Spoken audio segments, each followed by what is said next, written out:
Vous voulez que je dise quoi? Vous avez vu le match? Qui a pris du plaisir devant le match du Paris Saint-Germain? Qui a pris du plaisir? On est là, on passe des journées de boulot compliquées, le seul plaisir de la journée, c'est les matchs du Paris Saint-Germain, on voit ça. On est encore plus énervé. Les matchs du Paris Saint-Germain, c'est un multiplicateur dans la vie des supporters parisiens. Quand ça se passe bien, on est très content. Quand ça se passe mal, on est très triste. Mais là, en fait, il n'y a pas pire qu'un match nul. Parce qu'un match nul, il n'y a aucune émotion. Tu t'ennuies. Quand t'es triste, quand t'es pas content, il y a des sensations. Tu t'ennuies pas devant le match. Tu peux être stressé, tu peux être asphyxié. Là, il n'y avait rien. Il n'y avait rien. On s'est ennuyé tout le match. Et tous les défauts du Paris Saint-Germain, ils sont sortis d'un coup. Tous les défauts, ils sont sortis d'un coup parce que dans un match qui est nul, un match où tu t'ennuies, et ben au final, tu regardes le match à froid. Tu regardes le match à froid. Donc tu analyses le match à froid. T'es même plus à chaud. Il n'y a pas de victoire ou de défaite. C'était compliqué. Et il y a une action qui cristallise tout le match, c'est celle-ci. Celle-ci, Mbappé, il reçoit le ballon. Passement de jambe, il tire, il est sur le côté, donc angle excentré, il est lessivé mentalement, il en peut plus du match, il tire de loin. Et il y a eu beaucoup de tirs de loin du côté de Paris Saint-Germain. Il y a eu beaucoup de tirs de loin. Le Paris Saint-Germain, j'ai pas compris ce qu'ils ont fait ce match-là. Parce que ce match-là, il y a eu la fusion de choses. On a un coach où il n'y a pas de fond de jeu. Et moi, je suis désolé. Moi, il faut arrêter de me dire, oui, Pochettino, il vient d'arriver. Voilà. Pochettino, j'ai l'impression, c'est toujours pareil. Ça fait 10 mois qu'on me dit, ça fait 10 mois qu'il est là. Non! Pochettino, c'est pas normal. Après, moi, je suis d'accord que oui, Pochettino, il était à Southampton.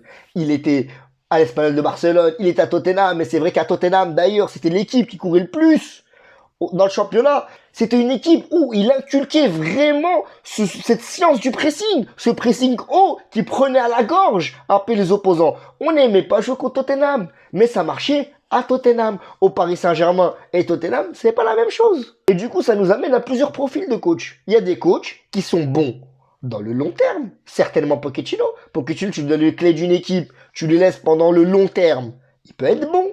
Mais Pochettino, tu lui donnes un club où le Paris Saint-Germain, c'est un club qui est pas facile quand même, le Paris Saint-Germain. C'est un club qui est pas facile parce que le Paris Saint-Germain, il est dans un championnat qui doit dominer. Il doit dominer ce championnat. Le Paris Saint-Germain, normalement, c'est Mike Tyson dans une catégorie de léger en boxe. Ça doit dominer, ça doit se matcher. C'est pas ce qui se passe. Donc déjà, de 1, l'objectif qui est même pas un objectif, qui est un truc lambda, ça marche pas. Déjà de 1. Donc les fondations, elles sont pas bonnes. De 2, le Paris Saint-Germain, l'objectif principal, c'est la Ligue des Champions. C'est ni la Coupe de France, ni la Ligue 1. Ça, c'est des prérequis. Ça doit être acquis, normalement. Donc, en Ligue 1, ça marche pas. En Ligue des Champions, il s'est fait tuer tactiquement par Guardiola. Allez voir ma vidéo pour plus de détails. C'est compliqué. C'est compliqué. Et en plus, tu rajoutes le fait que, 2 choses encore. Les joueurs, ils n'avaient pas envie de jouer ce match-là. Ils n'avaient pas envie. Ils n'avaient pas envie. Regardez le placement des joueurs. Je suis d'accord, il y a la tactique, mais regardez sur certaines phases de placement. Il y a des zones du terrain, elles sont libres. Il y a personne dessus. Il y a personne dessus. Comment tu veux créer un déséquilibre quand tu prends pas les 2 parties du terrain? Ça marche pas, ça ne peut pas marcher. Il y a eu également des ratés, de l'insuffisance. Les ratés aujourd'hui, ils ont été flippants. C'est critique. On a Danilo, il met un poteau. Bon, il est hors jeu. Bon, on dit Danilo. D'accord, c'est pas grave. On a Mbappé qui rate une occasion, mais incroyable. Là, quand même, ça pique. On a Messi à la fin qui envoie la balle dans le parking. Là, on sait plus où on est. Et dans ce match-là, il y a eu énormément de tirs de loin. Dans ce match-là, les joueurs ne prenaient pas la surface. La surface, je comprends. Qui était dans la surface, ce match-là? Qui? Il y avait des centres où il y avait personne.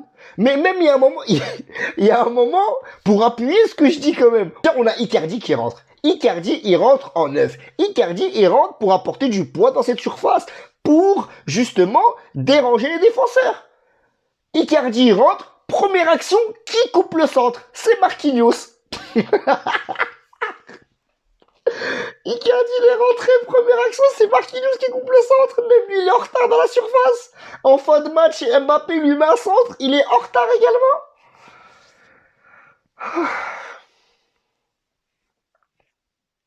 Et c'est là où on voit l'importance d'un Neymar. Neymar qui redescendait, Neymar qui redescend, qui prend les ballons, qui fait la différence en 1 contre 1, Neymar qui peut réorienter le jeu. on voit l'importance d'un Neymar. Et là, t'enlèves Neymar, qui quand même, il était, comme j'ai dit, Neymar, c'est un ingénieur. Il était au début, au milieu et à la fin des actions. C'est pour ça que parfois, il manquait de lucidité. T'enlèves ce Neymar-là, il n'y a plus rien. C'est une équipe qui bégaye. Il n'y a plus rien. Il n'y a plus rien. Est-ce qu'il y a vraiment des tops dans ce match? Est-ce qu'il y a vraiment des tops? Et les tops dans ce match, tu sais que c'est un match qui a été nul quand les tops de ce match-là, c'est un milieu défensif et un goal. C'est tout. Peut-être Nuno Mendes. Nuno Mendes fera un bon match aussi, c'est vrai. Et le top dans ce match très maigre, bah, c'est Danilo. Danilo, c'est l'un des joueurs qui a le plus touché de ballon. Danilo, c'est le joueur qui a le plus fait de dégagements. C'est le joueur qui a le plus fait d'interceptions. Danilo, c'est le joueur qui a le plus gagné de duels. De duels, hein, dans ce match. C'est Danilo. C'est pas Messi, c'est pas Mbappé, c'est Danilo. Après, duel, je dis offensif et défensif, mais c'est Danilo quand même. Il a gagné le plus de duels et le plus de duels aériens. C'est compliqué. Donc là, on est champion d'automne. En Ligue des Champions, on est deuxième. Donc là, potentiellement, on va tirer ou le Bayern ou Chelsea. Chelsea qui, if I speak, I am in big trouble. Mais Chelsea, pour moi, c'est le tirage le plus compliqué. On y reviendra après. Peut-être qu'on fera l'avant-match des équipes qui sont les plus dures à tirer. On peut tirer également Liverpool. On peut tirer le Real. On peut tirer pas mal d'équipes qui sont en place cette année dans leur championnat, qui survolent leur championnat. C'est compliqué. Franchement, c'est compliqué. Donc voilà, c'était un débrief assez court pour un match assez insipide. Donc du coup, ça va se perdre en réalité. Continuez à vous abonner, continuez à me donner de la force, on est bientôt 500. Merci de votre soutien, franchement, c'est top d'avoir vos retours en commentaire, sur les réseaux sociaux également. Mes réseaux sociaux d'ailleurs sont sur le côté. Continuez à venir me parler, continuez à venir me donner de la force, continuez à liker, continuez à partager, ça me fait toujours autant plaisir et franchement, c'est ce qui m'égaye dans ces débriefs de matchs assez insipides. Voilà, salut la team.